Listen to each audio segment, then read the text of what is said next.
is filing a declaration after today's shooting to encourage the judge to rule on a temporary restraining order on Monday that would grant us immediate relief and would help stop this operation that has been so harmful to the city of Minneapolis. The state of Minnesota has resulted in multiple shootings and tragic deaths. I have formally requested assistance from the National Guard to support the limited number of officers that we have in the Minneapolis Police Department. We have around 600 officers in total. Days off have been canceled. Our incredible Minneapolis police officers have been working tirelessly to do their day-to-day work, and simultaneously they are put in the middle of these chaotic situations. We will not be able to do this on our own, and so we are getting assistance from both mutual aid jurisdictions as well as the request to the governor for the National Guard, and we're appreciative of the assistance. Our community is tired. Our officers are tired. Our businesses are tired. And this additional support is necessary. And again, the chaos that we are seeing is caused directly by ICE, Border Control, and this federal administration. Our top priority is keeping our neighbors and businesses safe, and the additional support will help us do that. Our community service officers are helping to deliver food to families that are in need. Community members are out there peacefully protesting, making sure that their voices are heard. They're escorting workers to their jobs. They're taking care of daycares. It has been extraordinary how people around our city have stepped up during this difficult time, and there is an incredible group of leaders in senators and members of Congress that are here with me to deliver a powerful message in just a couple of minutes. We're also working closely with our immigration task force to make sure that clear and transparent information is coordinated. We'll continue to do everything in our power to keep our neighbors safe and to stand up for our immigrant communities. Most of the protests that we've seen have remained peaceful. Let's keep it that way. Let's not counter Donald Trump's chaos with our own version of chaos here. I understand that people are angry. I'm angry. I understand that people are experiencing trauma. It makes sense. Our communities have been placed on the very front line, and this has been ongoing now for weeks. It must end. Remember, it's only our city that will suffer if there is damage or destruction that is done. Finally, to the victim's family and friends, our hearts are with you. Our love goes out to you. I know that there is nothing that I can say right now that will ease the pain. But I hope you know that Minneapolis cares deeply for you. There are 435,000 residents that will do everything possible to stand with you. With that, I'll turn it over to Chief O'Hara, who can give more of an update on the plans for tonight.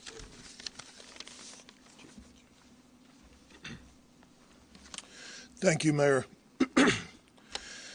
Good evening. I'm going to provide a brief update on the events today and our plans to maintain order in the city. I recognize that this is a volatile and emotional situation, and our focus remains, as it always has been, on de-escalation, slowing things down, and maintaining peace and order in this city. The situation is stable right now, and it is peaceful, and we intend to keep it that way.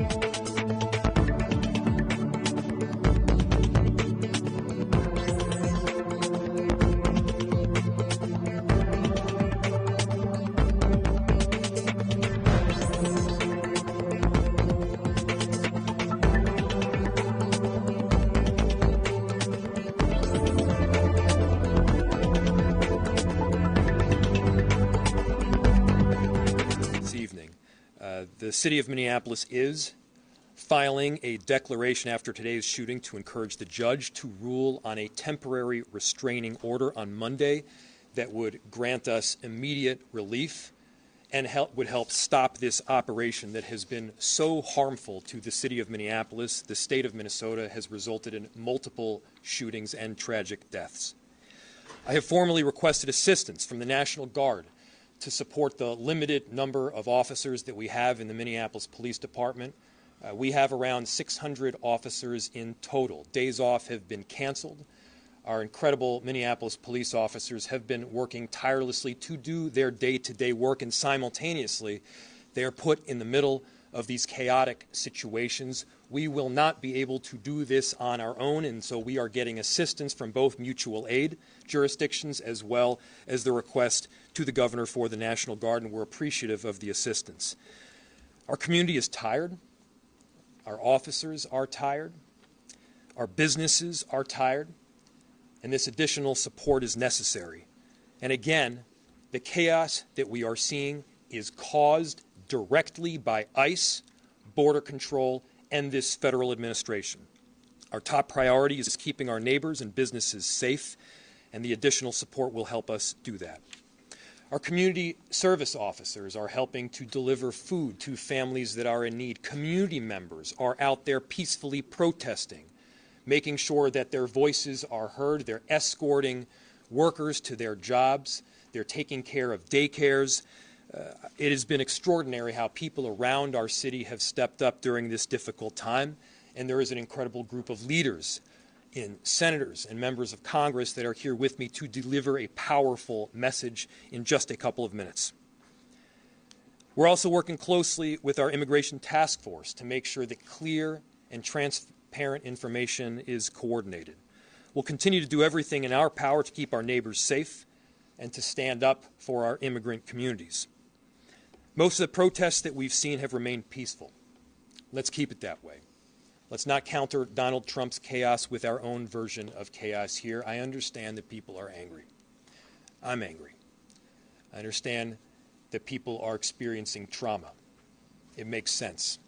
Our communities have been placed on the very front line, and this has been ongoing now for weeks. It must end.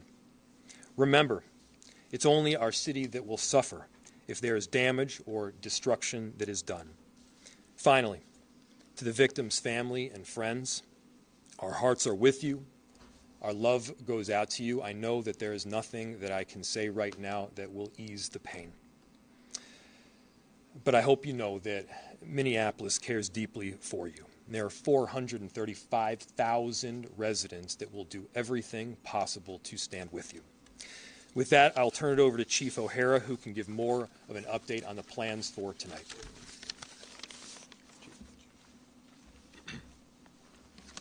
Thank you, Mayor. Good evening. I'm going to provide a brief update on the events today and our plans to maintain order in the city. I recognize that this is a volatile and emotional situation, and our focus remains, as it always has been, on de-escalation, slowing things down, and maintaining peace and order in this city. The situation is stable right now, and it is peaceful, and we intend to keep it that way.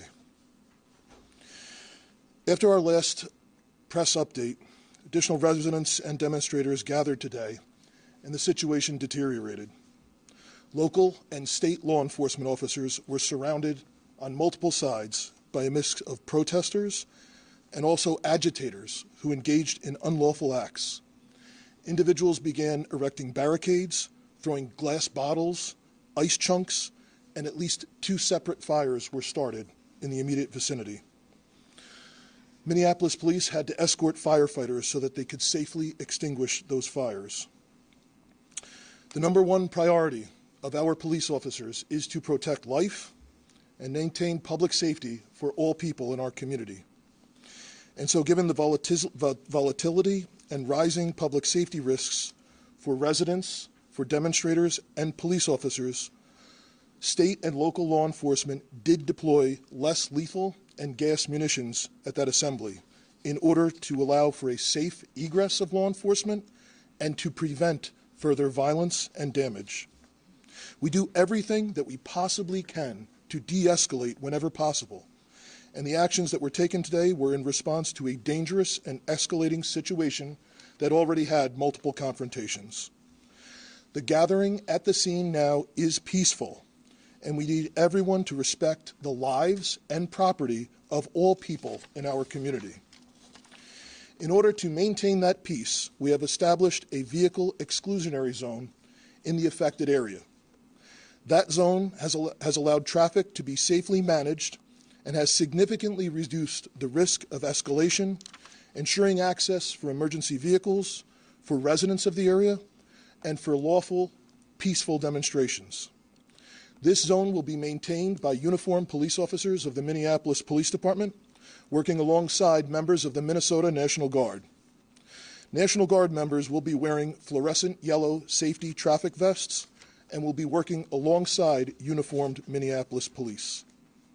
In addition to the Minnesota State Patrol and Hennepin County Sheriff's Office that assisted at the scene, the St. Paul Police, Ramsey County Sheriff's Office, and numerous Hennepin County suburban police departments are assisting with answering 911 calls in the city of Minneapolis today. The loss of human life, yet again, is a tragedy. We pray all people can recognize that, and we extend our condolences, as the mayor has said, to the loved ones of the deceased. To the people of our city, we understand that the pressure has been building for weeks. We understand the hurt and frustration that this causes. But again, if you choose to come out, if you choose to demonstrate, peacefully assemble, do so lawfully, and understand that the men and women in this uniform standing here tonight are committed first and foremost to protecting the lives of every single person in this city. We will continue to monitor the situation and provide updates as needed. Senator. Thank you. Thank you, Mayor. Thank you, Chief, for your strong leadership during this crisis. I'm joined today by Senator Smith, as well as Representatives McCollum and Morrison, and joining us in a statement are Representatives Craig and Omar. Our message is really clear and straightforward. We need ICE out of Minnesota. They are not making us more safe. As the tragic killing this morning, as people saw it viscerally on that video, shows us, they are making us less safe. With 3,000 agents, which of course includes border control, outnumbering the sworn police officers in Minneapolis and St. Paul by 3 to 1, and even larger than the 10 metropolitan police departments, this is completely out of whack, completely out of balance, and now 3 people have been shot, 2 resulting in death. 1, Renee Good, mother of 3, and now Alex Preddy, a 37-year-old Minneapolis man, a citizen, also a nurse. They both have families that love them very much. This city has been under siege, and I want to make something clear. As the mayor and the police chief are doing their job for this city, it's not just the cities. It's not just Minneapolis and St. Paul, as you'll hear from the members of Congress. It is the suburbs where kids have been lured in and abducted. It is small towns all across our state, rural areas. This has gone way beyond some stated purpose of the fraud investigation or apprehending violent offenders. That's not what this is about anymore when you have 3,000 agents, overwhelming sworn police officers. I took part in that peaceful and powerful march yesterday, all those peaceful people. And then we wake up this morning to this horror. As members of Congress, we are calling on this administration to get ICE out of our towns, off of our streets. It will make us more safe. We, as a congressional group up here, strongly opposed the ICE funding this week. We opposed it this summer when our Republican colleagues tripled the budget, $75 billion. It is now more than the FBI. They reduced the training from 5 months to 47 days. And these are the results.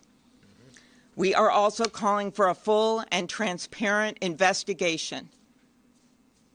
We have done this before in Minnesota, coordinating with local and state and federal law enforcement.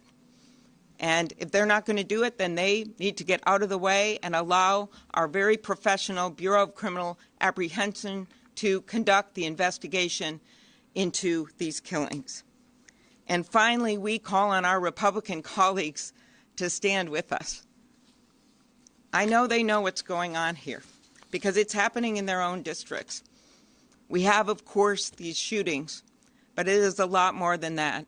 They know that something's wrong when a Hmong elder is pulled out of a house in his underwear and slippers, and they figure out about an hour later they got the wrong guy, and in fact the guy they were looking for is actually in jail. Or a 2-year-old, a case my office worked on, in addition to hundreds more, who's taken with her dad and then put on a plane to Texas when her mom is desperately trying to get her. We got her back. But none of this should be happening. None of it. So we call on our Republican colleagues to join us because we have warned this administration. I have personally warned them that there would be more deaths, that more of this would happen. And clearly they're not listening. So we ask people around the country to talk to their Republican representatives to make clear that this is not the America that is ours. This has got to stop. And with that, I turn it over to my colleague, Senator Smith. Good afternoon, everyone. So today, federal agents beat and then shot multiple times and killed 37-year-old Alex Jeffrey Preddy, a U.S. citizen, a Minneapolis resident, and a VA nurse. Eyewitness video shows, once again, reckless, violent, and dangerous federal agents taking the life of a Minnesotan. And rather than following standard law enforcement practice, which is focused on public safety and de-escalation, they have killed another person. And the Trump administration has already called Alex Preddy a domestic terrorist. He was a nurse. We send our heartfelt condolences to his family and to his friends. And all Americans should be outraged at this unaccountable, violent federal force which is operating with impunity in our city. And you need to know, America, that if it can happen here, it can happen in your community too. So we gather here to say, first, I want to say to the President, you must stop Operation Metro Surge immediately and send these ICE agents home so our communities can be safe. Second, it is essential that trusted, impartial state investigators at the BCA are allowed to fully investigate what happened here today. Third, I urge my neighbors to express our grief and outrage at this killing and at the federal invasion of our cities peacefully and with the love that we showed yesterday when so many thousands of us showed up in support of our community. And finally, we must have our Republicans in Congress. They must join with us to condemn this violent and unfettered violent abuse of power and to stop it. And they can do that by refusing to fund this agency so long as it continues to kill and terrorize Americans. That is what Senator Klobuchar and I will be working on in the United States Senate. And I just want to close by thanking so much the local law enforcement and fire departments, not only here in Minneapolis, but all across the state that have been doing everything that they could, everything that you can to keep our cities safe. I once worked in City Hall, and I know what it's like, and I am so grateful for their relentless work to keep our communities safe. Representative McCollum. Well, we have a saying in Congress that we agree and reflect in our remarks those that have spoken before us.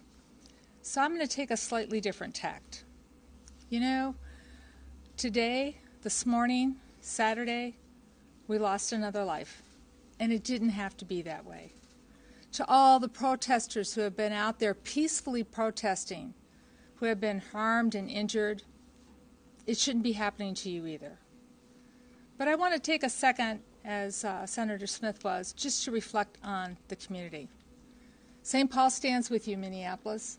The East and West Metro, we're united, as well as all Minnesotans. My phones have been ringing off the hook from frustrated members of communities that are asking me to talk to their Republican members of Congress to do something about the escalation of chaos and violence that has been caused by the presence of the Department of Homeland Security.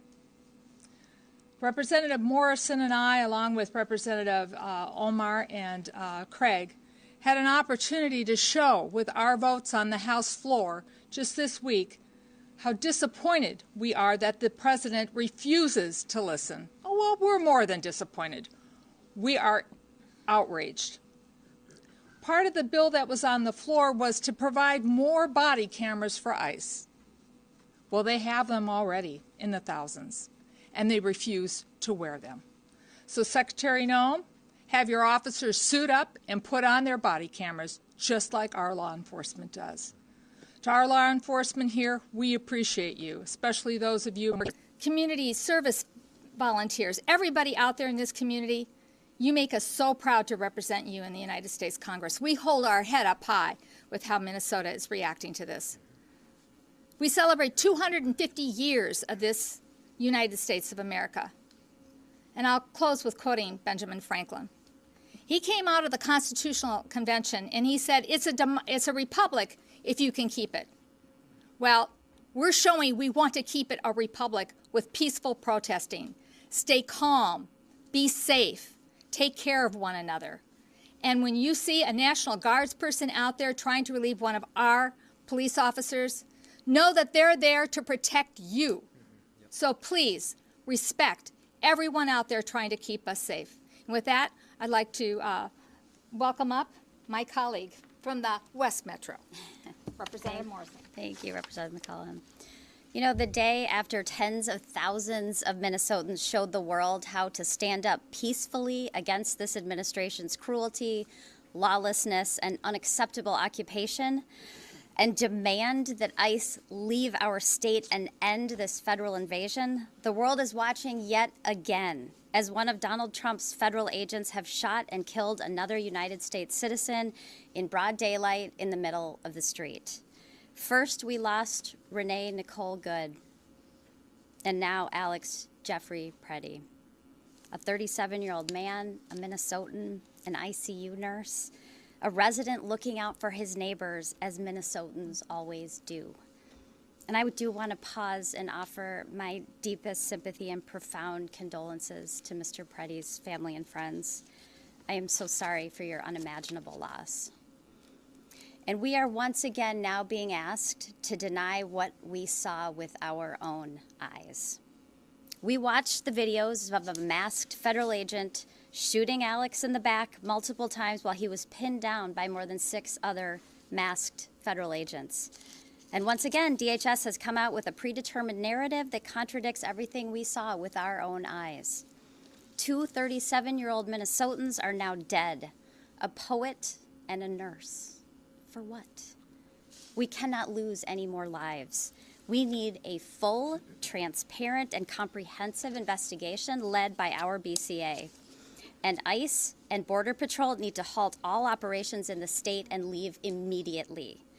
And Congress cannot be complicit in facilitating these lethal operations and federal occupation of our cities. We are standing here as a united front today, pleading for our Republican colleagues who control the Congress and who took the same oath to defend the Constitution and uphold the rule of law that we did, to stand up and stop this. Put your state and your country first. Put it ahead of your loyalty to this president. Minnesotans are in agony, watching their communities terrorized and families torn apart. ICE and CBP agents are traumatizing our communities, violating Minnesotans' constitutional rights, unlawfully detaining and arresting United States citizens, racially profiling people, forcing schools, restaurants, and businesses to close. And people are dying at the hands of these federal agents. It has to stop now before anyone else is hurt. And I return it to the mayor. Thank you. I'll just point out, again, the difference between tens of thousands of people just yesterday peacefully protesting, standing up for their neighbors, no injuries, no damage to property. That is how Minnesota and Minneapolis shows up versus what we saw again this morning. That is what is causing chaos on our streets, those actions that we saw on video, and you can believe your own eyes. With that, we'll open it to questions. Senator Klobuchar, are you willing to use every lever of power at your disposal as a member of the minority party to stop what is happening here, up to and including a government shutdown? Right now, we are focused on getting ICE out of the state. And of course, we will use every lever that we have. But I do remind people that Donald Trump runs the White House. And sadly, because to date we have not seen the Republican members of Congress standing up, he also seems to run the Congress. But the point here is that there are many changes that we could make. You know, why aren't we helping fund local law enforcement instead of what they did with this bill last summer where they tripled the budget? And why aren't they pledging to have a full investigation of what happened? I have a lot of respect for our local law enforcement here, and I appreciated the words of some of my colleagues who talked about the fact that people have to differentiate here with what they're doing on the front line every single day. So there are many things we could do. Budgets are a value choice, and that's what we're asking our Republican colleagues to do. I work across the aisle all the time. I work with them, and I know that many of them understand that what's going on right now is wrong. And so the way to get to a higher ground, honestly, is to get them to get ICE out of our state right now, to call the president, to speak out, as we have been doing day after day after day, and to remember these little kids who are afraid to go to school, and to remember the people who are legal citizens who are wrestled to the ground, yelling, "I am born here, I was born here," and to remember these two that we've lost. And I hope that's something that they all take home and that the people of this country do as they look at how they can get this administration to stop this. Mayor Frey, can you talk about the legal case that you were pursuing and how this shooting changes your strategy? What is your best case scenario on Monday when you go to court? So there's two forms of request that we have been asking for. The first was this temporary restraining order. The other possibility is some form of injunctive relief. Now, I don't want to get too into the details because I'm bound to get something wrong, but the question is one of urgency and immediacy. The issue is that we recently saw somebody shot and badly injured. We then saw somebody shot and killed, and that was the second one. Chief, I think we've only had 3 homicides in the city this year. Is that right? 2 of them, ICE. 3 homicides. 2 of them were from ICE. And so the relief that we're asking for is stopping this Operation Metro Surge in the immediacy. It's preventing this massive influx of agents that is making it very difficult for us to do our jobs in the city as well as we need to do them, and we need to do regular day law enforcement as well. Yes? They defied a search warrant this morning. Do you think they'll abide by a court order from a federal judge? They have to abide. So the question is, they defied a search warrant this morning. Will they abide by a court order by a federal judge? Everybody listen to that question. The question is, will this administration abide by a court order? These are the underpinnings of our democracy, of our republic, and of this Constitution. The answer better be yes. Whether you're a Democrat or you're a Republican, you abide by those court orders. The answer has to be yes if you are a patriot for this country. And so, yes, my expectation is that they will abide by the court order because there is not an alternative. If I could just ask you, and also Senator Klobuchar and the other legislators, the rhetoric today seems back to where it was in the aftermath of Renee Good, if not even higher. Senator Klobuchar posted on X, Stephen Miller, then the President's aide slammed Senator Klobuchar's post. I mean, this is going on. The vitriol is through the roof on social media. Is there any way, or how are you going to come together? I mean, is there any way to approach the other side? Yeah. I'll answer for myself and from the city's perspective, and certainly turn it to Senator Klobuchar.